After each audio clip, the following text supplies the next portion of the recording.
Good morning. I have some things weighing on my heart that I'd love to talk about. You know, there's so much going on in the world, and when I have these conversations about all these different things, from the Black Lives Matter to the protests to, some of the extreme things that are happening during protests that are violent and the anger, the sex trafficking, just the coronavirus, this pandemic that's, what's real, what's not real, is the way of our social lives forever going to be different. And I'm reminded of this analogy. Well, I don't even know if it's an analogy. It's a story that I heard about. There was a guy that was told that the world's crazy, and if you watch the news, you learn how crazy the world is. And he's like, the world's crazy? He's like, he opens his window and he listens. And he's like, do you hear the birds chirping? My world's peaceful. And one day he turns the news on and he's like, whoa, that world is crazy. And he turned the news off. And it's like, I had a conversation with my friend's wife today, and we were talking about some of these things, and some of the changes and some of the possibilities of some of the crazy things that could change in our lives. There's a lot of conspiracies that seem to fit in with things that are going on, and it can get our minds to wander and make ourselves think that we need to be prepared for some of these crazy things that could happen.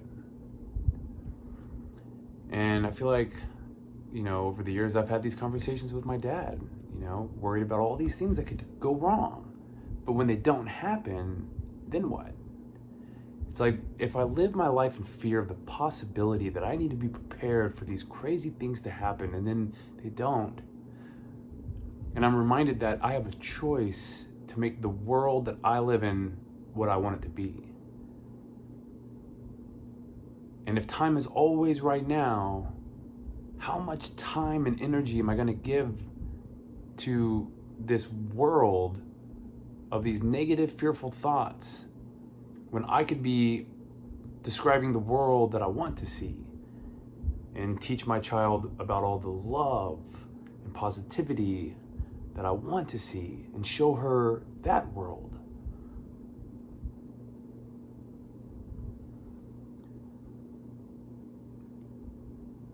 I just wish we could all take a step back and ask ourselves, if we're coming from a place of love, what do we want the world to look like? Do we want it to be nasty? Do we want it to be filled with hate and anger? Or do we want to love thy neighbor? Do we want to be able to give a high five, a pat on the back, and share some love with each other? Respect each other's differences. Because the more and more I'm going on this self-development journey, the more I realize that it's that different equals different. Different doesn't equal wrong. And in hindsight, I've made a lot of other people's differences wrong to me. I made those things wrong because they were different than the way that I thought. And it's taken me a long journey to get to this place where I realized that there's a lot of right ways. There's multiple right ways to do a lot of things.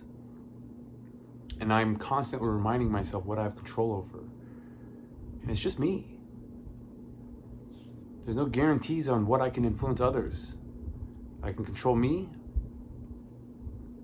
and show my child the way that I think love should look like. And how to love one another and lead by an example. And if I start there, maybe someone else will be more loving. I like to think of that domino effect, that butterfly effect. There was someone that said, I stopped trying to change the world and started changing myself. And that resonated so deep, because I convinced myself that I could be this leader that goes and changes the world, when the thing I needed to change the most was myself. So here I am, having these dialogues with friends about what's going on and how they feel about things, what it means for them to be prepared.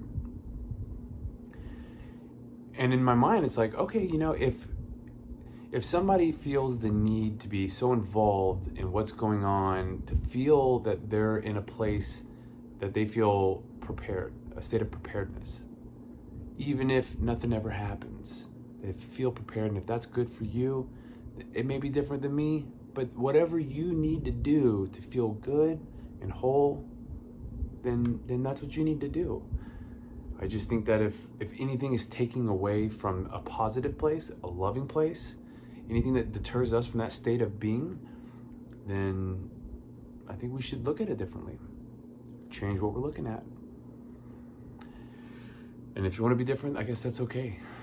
That's definitely what I'm working towards, keeping my headspace in a positive, loving place. And learning that things aren't always going to go right. People aren't always going to agree with me. And that I can have this attitude of, great. It's okay, great. I can learn from this. This is okay. Everything is great. It's about the journey anyway, right? So I need to learn to love every moment that I'm in. Even when things aren't going the way that I want them to go, or even when I don't think I'm in a place that I thought I should be.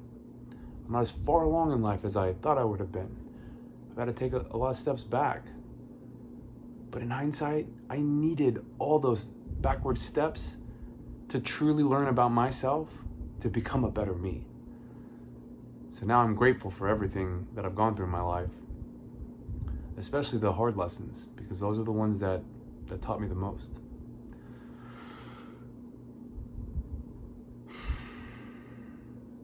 I wish nothing but love and positivity for me, my family, my friends, and the rest of the world.